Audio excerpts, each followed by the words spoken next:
다 너희의 것이요. 금년 들어서 코로나19 바이러스 사태로 인해서 이전에는 전혀 예측하지 못했던 비대면 예배가 일상처럼 되어가고 있습니다. 이전에는 교회 안 오면 예배를 드리지 않는 것이 되었는데, 이제는 교회 안 와도 예배가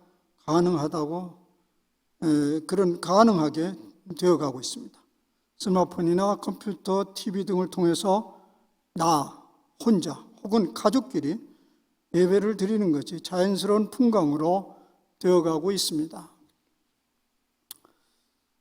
이런 갑작스러운 변화에 대해서 모두 다 일치된 의견을 가지고 있지는 않습니다. 성도들이나 교회 지도자들이나 심지어 믿지 않는 사람들까지도 가세하여서 무엇이 진짜 예배니 아니냐 하는 주장들이 난무합니다. 그 중에서 지배적인 양극단의 주장을 소개하면 이렇습니다. 한쪽 극단은 비대면 예배는 진정한 예배가 될 수 없다. 왜냐하면 예배는 성전, 곧 교회에서 드려야 하기 때문이다. 하나님이 성전에서 예배를 드리는 일은 하나님이 거하시는 성전에서 예배를 드리는 것은 목숨을 거는 일만큼이나 소중하다. 전쟁 중에서도 그 성전을 지키다가 순교한 사람들이 많지 않는가? 그 핏값 위에 세워진 것이 교회인데 어찌 그것을 소홀히 할 수 있단 말인가? 그 위험이 있다고 해서 말입니다. 다른 한 극단에는 또 이렇습니다. 비대면 예배야말로 참된 예배를 회복할 절호의 기회라고 합니다. 왜냐하면 각 사람이 마음을 모아서 예배 드리는 것이 진실한 예배이기 때문에 그렇다는 것입니다. 그러면서 예수님의 말씀을 인용합니다. 하나님께 드리는 진정한 예배는 이 산, 사마리아의 그리심산 말합니다. 이 산에서도 아니고 예루살렘의 성전에서도 아니다. 아버지께 참되게 예배하는 자들은 영과 진리로 예배할 때가 오나니 곧 이때라. 하나님은 영이시니 예배하는 자가 영과 진리로 예배할지니라. 동시에 오늘 본문의 말씀도 인용을 합니다. 너희는 너희가 하나님의 성전인 것과 하나님의 성령이 너희 안에 계시는 것을 알지 못하느냐. 최근의 뉴스에서도 비대면 예배를 지지하는 예들이 속속 등장하고 있습니다. 지난주 한 종편 TV에서 소개된 주목받는 교회가 있습니다. 상가 건물 같은 곳을 임대해서 예배를 드리는 작은 교회인데, 그 교회는 차제 아예 예배 장소를 없애기로 결단을 했습니다. 그래서 그 건물에 들어갔던 보증금을 빼서 교인들에게 기본소득금으로 나누어 주기로 했다고 합니다. 약 9개월은 나눠줄 수 있다고 합니다. 더 이상 모이는 교회는 하지 않겠다고 선언을 했습니다. 혹 이후에 모일 필요가 있다고 한다면 길거리에서 모이겠다고 했습니다. 이런 내용을 한 종편 방송국이 교회가 모두 같은 교회가 아니라고 하면서 아주 크게 칭찬하면서 방영을 했습니다. 문 대통령이 자신의 SNS를 소개하면서 일약 유명해진 부산의 한 교회도 있습니다. 거기에 소개된 내용 일부를 말씀드리면 이렇습니다. 대면 예배를 금지하라는 것은 언제나 어디서나 하나님을 바라보라는 뜻이다. 위안을 얻거나 사람에게 보이려고 예배당에 가지 말고 천지에 계신 하나님을 예배하라는 말이다. 하나님을 대면할수록 그의 나라와 그의 뜻에 가까이 이르게 될 것이다. 집합을 금지하라는 것은 소외된 자들과 함께 하라는 뜻이다. 모여서 선동하거나 힘자랑하지 말고 사람이 그리운 이들의 벗이 되라는 말이다. 우는 자들과 함께 울고 홀로 외로이 무거운 짐을 지고 가는 이들의 짐을 나누어질수록 세상은 사랑으로 포근해질 것이다. 모두 다 어찌할 수 없는 상황에서 자발적인 결단에 의해서 자신의 길을 걷겠다는 것은 참 용기 있는 행동이라 생각됩니다. 그러나 모든 사람들이 이것에 동의하지 않습니다.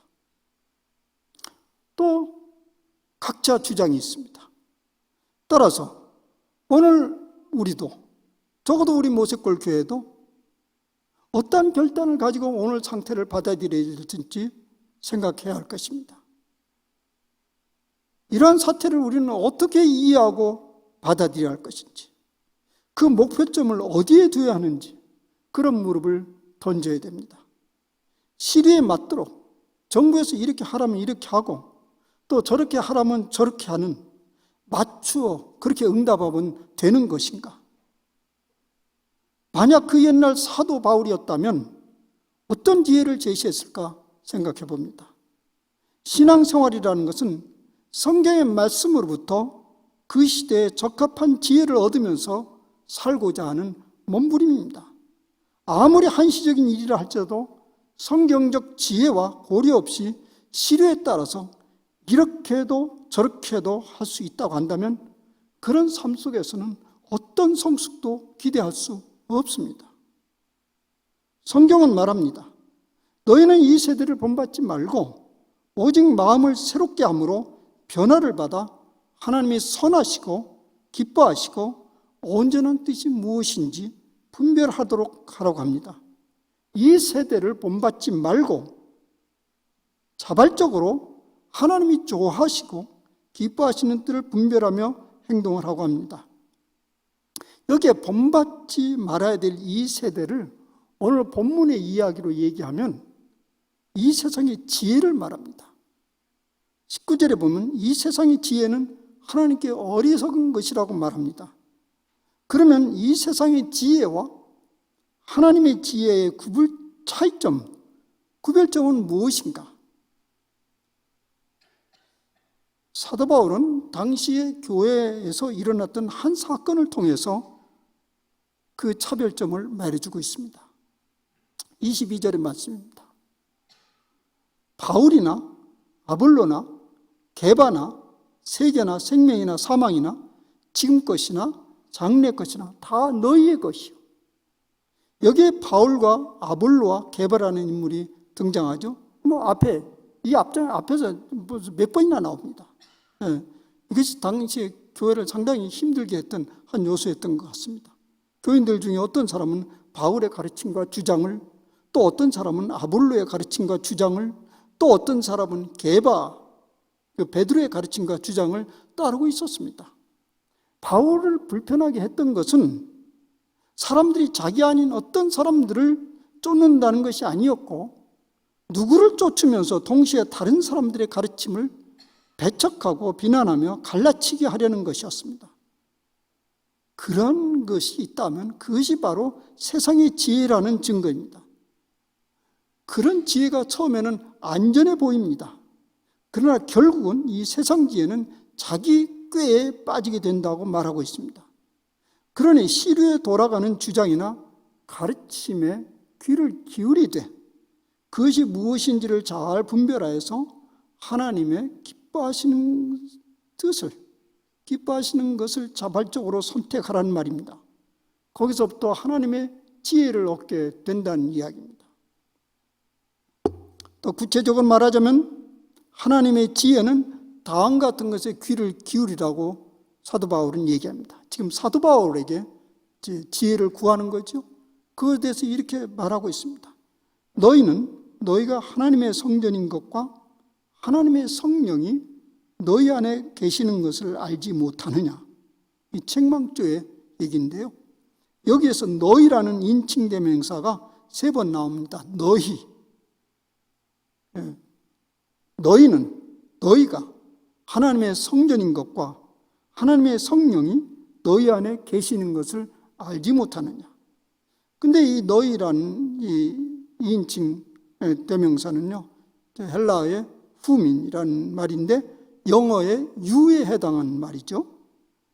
근데 우리가 잘 아는 대로 영어의 you, 2인칭 대명사는 단수로도 복수로도 해석할 수 있습니다.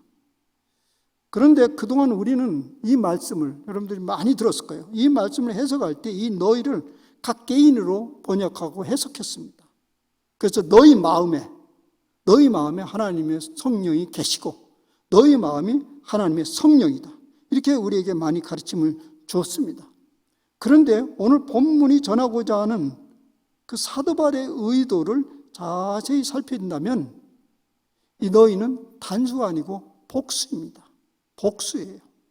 그리고 2차적으로 단수를 생각할 수 있습니다. 그럼 여기 너희는 뭐냐? 고린도 교회를 말합니다. 교회 안에. 고린도의 교인들, 다시 말하면 고린도 교회를 말합니다. 그런데 그 교회 안에 누구의 파라는 파당이 일어나는 걸 보면서 사도 바울은 이것은 세상적인 지혜가 아니고 세상적인 지혜가 지배하는 교회다. 이 교회가 돌아가는 거 보니까 전부 다 박해 소리 듣고 교회가 그렇게 행동을 하고 그런 걸 보면서 이건 틀림없이 하나님의 성령이 개입할 여지가 없는 교회라는 결정을 내리게 됩니다. 그러면서 바울은 고린도 교회를 향해서 책망을 합니다. 너희가 하나님의 성전인 것과 하나님의 성령이 너희 안에 계시는 것을 알지 못하느냐? 왜 우리는 교회에서 예배를 드려야 하나요? 질문을 던져야 돼요. 왜 우리는 교회에서 예배를 드려야 하나요? 그것이 하나님의 성전이고 하나님의 성령이 거하시는 곳이기 때문이라고, 그렇다고 믿기 때문입니다. 동시에 왜 그러면 교회가 하나님의 성전이고 하나님의 성령이 계시는 곳인가요? 그곳에서 우리가 예배를 드리기 때문입니다. 이거 잘 새겨 들어보세요. 왜 우리는 교회에서 예배를 드려야 하나요? 그것이 하나님의 성전이고 하나님의 성령이 거하시는 곳이라고 믿기 때문입니다. 그런데 왜 교회가 하나님의 성전이고 하나님의 성령이 계시는 곳인가요? 그곳에서 우리가 예배를 드리기 때문입니다. 교회에 직접 와서 예배를 드리는 것이 더 옳은 것입니까? 집에서 예배를 드리는 비대면 예배가 더 맞는 것입니까? 에 대한 답입니다. 여러분들 곰곰이 생각해 보시기 바랍니다. 지금 이곳은요, 예배당입니다. 예배당이에요. 이곳에 와서 우리가 예배를 드리면 이것이 하나님의 성전 곧 교회가 됩니다. 그런데 이곳에 예배를 드리지 않으면 이것은 더 이상 교회가 아닙니다. 교회가 따로 있는 것이 아닙니다. 성령의 사람들이 모여서 예배를 드리면 그것이 하나님의 성전이 되고 교회가 됩니다. 당시 고린도 교회도 변변한 건물을 가지고 있지 않았습니다. 여기저기에서 모이던 무리들이 교회가 된 것입니다. 그곳에서 예배를 드리니 그것이 교회가 된 것입니다. 이곳에 오지 않으면 이건 더 이상 교회가 안 됩니다. 그러면 하나님의 성령이 거하시는 교회는 어떤 모습이어야 하는가? 우리에게 성령이라는 것은 다분히 감성적인 터치나 특별한 은사를 떠오르게 합니다. 초기 교회에 그런 흔적이 있기는 합니다. 성령을 듣지도 알지도 못하는 곳에 사도들이 가서 기도하니 그곳에 성령이 임하였고 사람들이 예언도 하고 방언도 하였습니다. 그러나 오늘 우리는 성령을 수없이 들어왔고 그런 성령의 능력도 잘 알고 있습니다. 그러니 오늘 성령이 함께 계신다, 이 말씀에 대해서는 우리는 보다 성숙한 의미로 해석할 필요가 있습니다. 사실 고린도 교회도 그랬습니다. 고린도 교회도 그렇게 미성숙하고 무지한 교회는 아닙니다. 바울이 가르칠 만큼 가르쳤습니다. 거기서 곱하기 1년 6개월 두라노 서원이라는 걸 세워서 그들을 가르쳤습니다.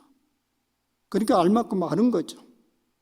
그러니까 여기에 하나님의 성령이 거하시는 교회란 이런 은사적 측면의 그 부분을 얘기하려는 것이 아니고 교회의 주권이 성령 하나님께 있다는 것을 말하고자 함입니다. 성령님이 일하시고 성령님이 다스리고 성령님이 주장하는 그런 교회를 말합니다. 이 말도 뭐 모르는 사람 모르는 일이죠. 너무 추상적이다, 애매한 소리다, 그렇게 생각할 사람도 있고 맞아 이럴 사람도 있어. 사람마다 이해하는 폭이 다르기 때문에 그래서 좀 정반대의 얘기를 하면서 그 이해를 좀 돕고자 합니다. 그 반대 교회를 생각하면 성령님이 지배하지 않는 교회죠. 말하자면 세상 정치에 다른 것에 의해서 다스려진 교회를 얘기하자면 이렇습니다. 아까 방금 얘기한 문 대통령이 귀히 여겼던 그 목사님의 이야기를 다시 인용해 봅시다. 왜 비대면 예배를 드려야 하는가라는 물음에 대한 답으로부터 나온 얘기죠. 집합을 금지하라. 지금 코로나 바이러스 때문에 모임을 금지하라는 것은 소외된 자들과 함께 하라는 뜻입니다. 모여서 선동하거나 힘 자랑하지 말고 사람이 그리운 이들의 벗이 되라는 말입니다. 우는 자들과 함께 울고 홀로 외로이 무거운 짐을 지고 가는 이들의 짐을 나누어질수록 세상은 사랑으로 포근해질 것입니다. 이 목사님의 본 현실교회 모습입니다. 오늘 현실교회 모습이 이렇다는 것입니다.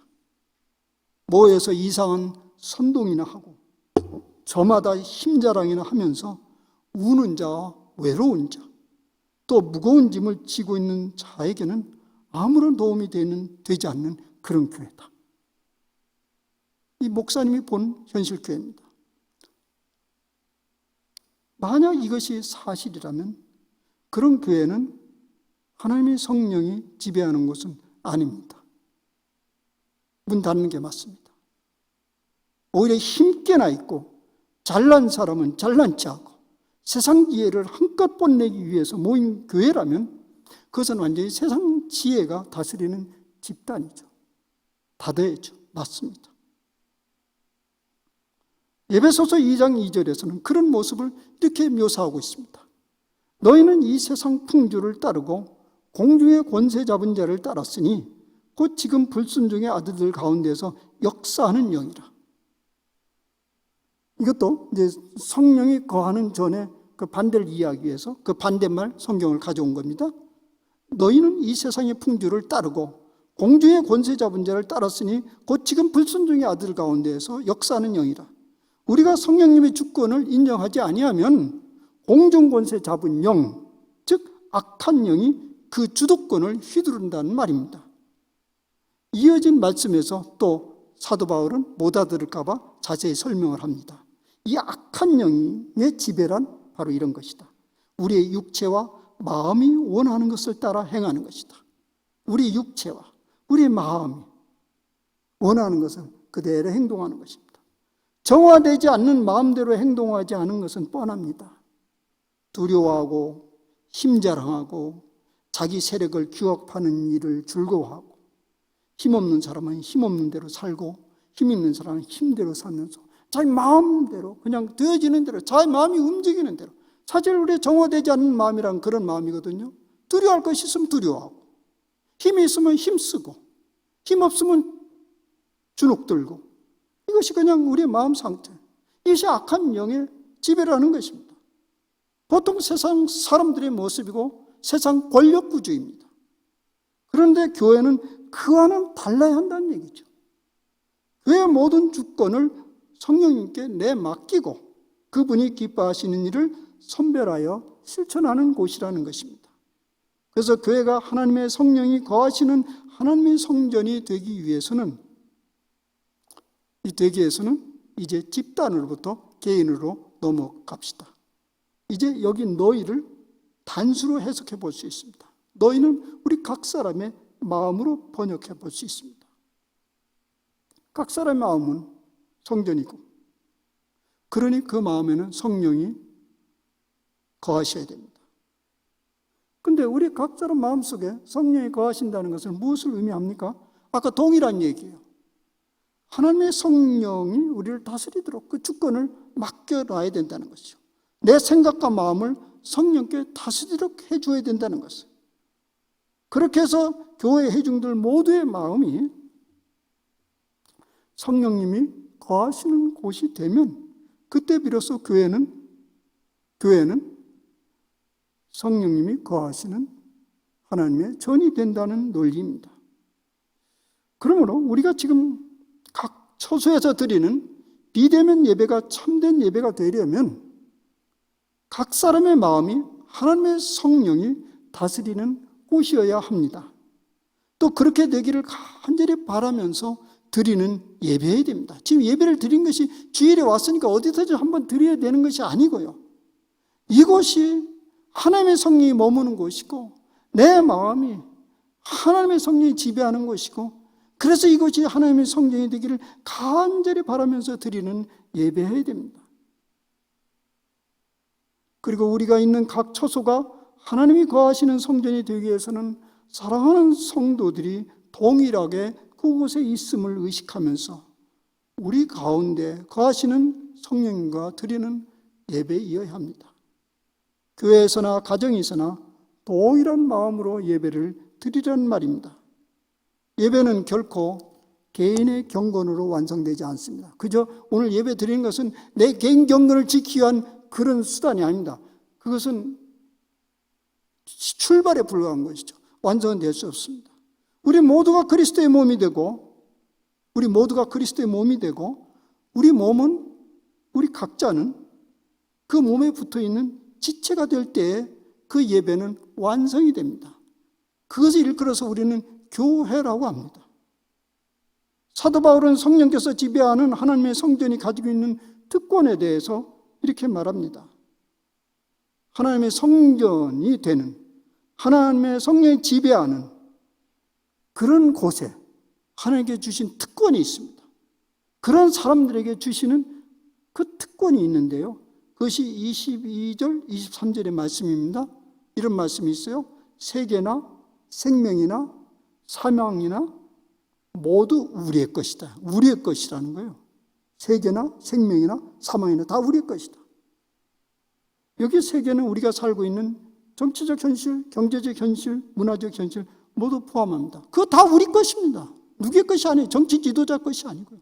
우리의 것이에요. 세계 안에서 생명 활동이 일어납니다. 그런데 동시에 거기에 사망도 일어납니다. 사도 바울은 이 전부를 우리의 것이라고 말합니다. 그런데 세계와 생명이 우리의 것이라고 한다면 이해가 되는데요. 사망도 우리의 것이다? 그게 무슨 말인가? 생명과 사망, 언뜻 보기에는 이 서로 대적 관계에 있는 것처럼 보이지만 실상은 이 둘이 하나라는 것이죠. 생명이나 사망이 모두 우리의 것이란 말은 어느 한쪽이라도 부정하면 그건 절름발이라는 거예요. 이렇게 비유해 볼까요? 이렇게 비유하면 종이가 한 장 있어요. 종이가 한 장 있는데 앞에는 글이 써있고 뒤는 아무것도 써있지 않는 백지입니다. 우리는 이것을 생명이라고 합시다. 이 뒤는 아무것도 없으니까 사망이라고 합시다. 그런데 우리가 이것을 생명의 여기 입장에서 보면 뒤는 없어야 돼요. 이건 없어야 된다고. 그런데 또 거꾸로 사망의 입장에 봐서는 생명은 없는 것이라고 봅니다. 각자. 그런데 이것을 종이로 보면, 이 종이 한 장으로 보면 이것만 있고 뒤는 없다고 한다면 이건 종이가 아니죠. 뒤가 있어야 온전하게 되는 거예요. 앞과 뒤가 온전해야 온전한 한 장의 종이처럼 사망과 생명이 둘이 있을 때 그게 온전한 생명이 된다는 것이 성경의 가르침이고요. 오늘 바울의 가르침입니다. 따라서 이 사망이라는 것은 비존재가 아닙니다. 우리가 이제 존재, 비존재 이런 철학적 용어를 쓰잖아요. 근데 사망은 비존재가 아니고요. 존재의 다른 측면을 말합니다. 하나님께서 우리를 풍성하기 위해서 이 둘을 다 선물로 줬다는 것입니다. 이걸 진정으로 받아들일 때 거기에 우리의 성령께서 지배하는 것이고 이 성전이 하나님의 성령으로 지배하는 것입니다. 그저 생명만 있다. 사망은 없다. 그래서 그건 반쪽이야. 생명의 온전한 것도 알지 못한다는 게 사도 바울의 가르침이고요. 성경의 가르침입니다. 또 이렇게 얘기합니다. 바울은 지금 것이나 장래 것이나 다 너희의 것이라고 합니다. 지금 것은 우리를 지배하는 시간을 말하죠. 이 지금이라는 것은 그래서 장래를 추측할 뿐이지 실제 경험하지는 못합니다. 근데 여기 장래는요, 단순한 미래를 얘기하는 것이 아니고 종말론적 시점을 얘기하죠. 그러니 이 세계는 이 종말론적인 시점은요, 지금의 입장에 볼 때는 대단히 어둡고 불투명한 수밖에 없습니다. 그래서 현재는 종말의 시점을 거부하려 합니다. 오늘 여기에 사는 우리들은 종말의 시점을 거부하려고 그래요. 그건 없어야 되고 있어서는 안 된다고 생각합니다. 그것을 받아들이는 오늘 현재를 봅시다. 우리 자신을 봅시다. 그건 없어야 돼요. 종말의 그 세계는 없어야 돼요. 오직 있는 것은 오늘, 지금밖에 없어요. 그렇다면 오늘 이 시대는, 오늘 이 시간은 꽉 막힌 시간입니다. 그리고 그 시간은 살아가면 살아갈수록 희망이 아니고 절망입니다. 반면에 오늘이 종말의 시간을 향해서 열려진 시간이라고 한다면, 종말을 향해서 열려진 시간이라고 한다면 오늘 이 시간은 훨씬 더 초월적이고 자유로워집니다. 그런 오늘의 시간에 우리는 이곳에서 성령님이 지배하는 성전을 만나게 됩니다. 그러한 시간 속에서 무슨 근거로 그런 특권을 강조하는 겁니까? 이렇게 여러분들 물어보세요. 무슨 근거로 우리가 생명이나 사망이나, 오늘 본문에서 그 말을 합니다. 23절에 보면 이런 말씀이 있습니다. 너희는 그리스도의 것이요 그리스도는 하나님의 것이다. 이것을 거꾸로 되돌려 보면 하나님은 만물의 모든 권한이나 생명이나 사망이나 지금의 일이나 장래일의 모든 권한을 그리스도께 넘기셨습니다. 그리고 우리는 또 그리스도의 것입니다. 따라서 그리스도의 것이 우리의 것입니다. 믿음이란 다름 아닌 이러한 사실을 믿는 것입니다. 그것이 바로 그리스도와 연합된 삶의 모습입니다. 그래서 사망이나 생명이나 그리스도의 사랑에서 누가 우리를 끊으리요? 이것이 바울의 고백입니다. 따라서 생명이나 사망이나 우리 것이라는 것입니다. 이제 앞에서 제기한 문제를 잠깐 또 생각해 봅시다. 비대면 예배가 옳습니까? 대면 예배가 옳습니까? 이 소리를 들으면요, 가만히 들어보면 사람들 이렇게 목사님들아 병신도 다 들어보면요, 자기 입장에서 바삐 자기를 변명하려고 애를 씁니다. 경쟁적으로. 비대면 예배도 대면 예배도. 저는 오늘 이렇게 말씀드리고 싶습니다. 우리는 비대면 예배도 대면 예배도 무엇이 더 옳다 경쟁하며 자기 입장을 정당화하려 애쓸 필요가 없습니다. 다 우리의 것입니다. 다 우리의 것입니다.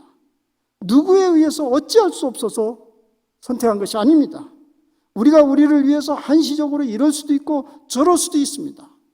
생명도 사망도 우리의 것인데 대면 비대면 말할 것도 없죠. 모두 우리 자유의지에 의해서 선택한 것입니다. 우리가 올 수 있으면 오는 것입니다. 나는 이것을 선택하고 싶다. 지금 내 상황에 하세요. 어떤 것이 옳으니 그러니 이래 저래는데 논란을 우리는 더 이상 거기에 휘말릴 필요가 없습니다. 우리는 자유인입니다. 다만 목표는 분명해야 됩니다. 그것이 어디든 성령의 성전이어야 하고 성령의 성전이 되도록 해야 합니다. 그리고 우리는 한시적으로 그리스도의 지체로서 떨어진 것이지 결국은 우리 모두는 그리스도의 몸이어야 합니다. 지체는 몸과 더불어 있을 때 의미가 있는 것이기 때문에 그렇습니다. 이것이 교회의 의미고 교회의 위대함입니다. 사도 바울은 에베소서에서 성도들이 누릴 풍성함을 이렇게 노래하고 있습니다. 세 번역으로 읽으면 이렇습니다. 하나님께서 만물을 그리스도 발 아래 굴복시키고 그분을 만물 위에 교회의 머리로 삼으셨습니다. 교회는 그리스도의 몸이요 만물 안에서 만물을 충만케 하시는 충만함입니다. 네, 이 교회는 사도 바울이 경험한 이 교회는 만물의 모든 풍성함을 다 품고 있습니다. 그 만물의 풍성함이 뭐냐면 사망이나 생명이나 다 우리의 것으로. 그것이 그리스도 때문에 그러하였고 그렇게 되었고 우리는 그리스도의 것이 되었기 때문에 그것 또한 우리의 것이 된 것입니다. 이 말씀을 곰곰이 묵상해 보시기 바랍니다. 그러면 교회의 아들들과 딸들이 된다는 것이 얼마나 큰 특권이고 풍성함인지를 깨닫게 될 것입니다. 우리가 믿음 생활을 하는 것도 바로 그리스도 안에서 이 풍성함과 특권을 누리기 위함입니다. 만물이 그리스도 안에, 또한 우리가 그리스도 안에 있기 때문에 모든 것이 우리의 것이 된다는 말입니다. 생명도 사망도 우리의 것인데 대면 예배도 비대면 예배도 물론 다 우리의 것입니다. 이쪽도 저쪽도 버릴 것이 없습니다. 이 비상한 때 우리 모두가 이 부유함을 새삼스럽게 맛보면서 한 걸음 한 걸음 더 성숙해가는 그런 기회로 삼으시기를 간절히 기원합니다. 기도합시다.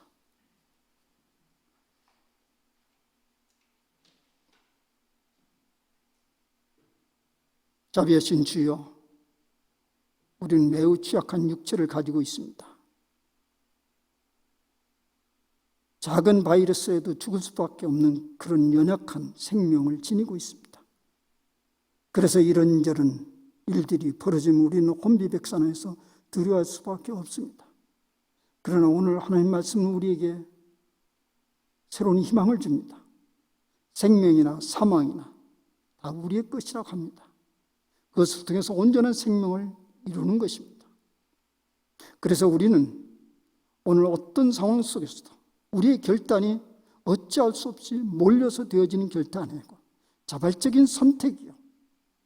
또 결국은 우리는 그리스도 안에서 다 하나로 풍성한 삶을 누리기 위한 한 과정으로 받아들이게 됩니다. 주님, 우리가 있는 곳곳에서 우리 자신이 하나님의 성령이 거하시는 전이 되게 하게 하시고 이를 통해서 우리는 하나님의 풍성함을 마음껏 누리는 그것이 되게 하여 주시옵소서. 우리는 어디에 있든 간에 그리스도의 몸입니다. 그리고 잠시 필요에 따라서 각자 지체로서 흩어져 있습니다. 그러나 이 지체는 또 하나의 몸을 이루어야 될 것임을 우리는 알고 있습니다. 아버지, 원하옵기는 지금 있는 곳에서 그 풍성을 누리되 더 온전한 모습으로 그리스도의 몸이 되기를 간절히 소원하옵나이다. 주님, 이 때를 속히 지나가게 도와주시옵소서. 예수님의 이름으로 기도하옵나이다. 아멘.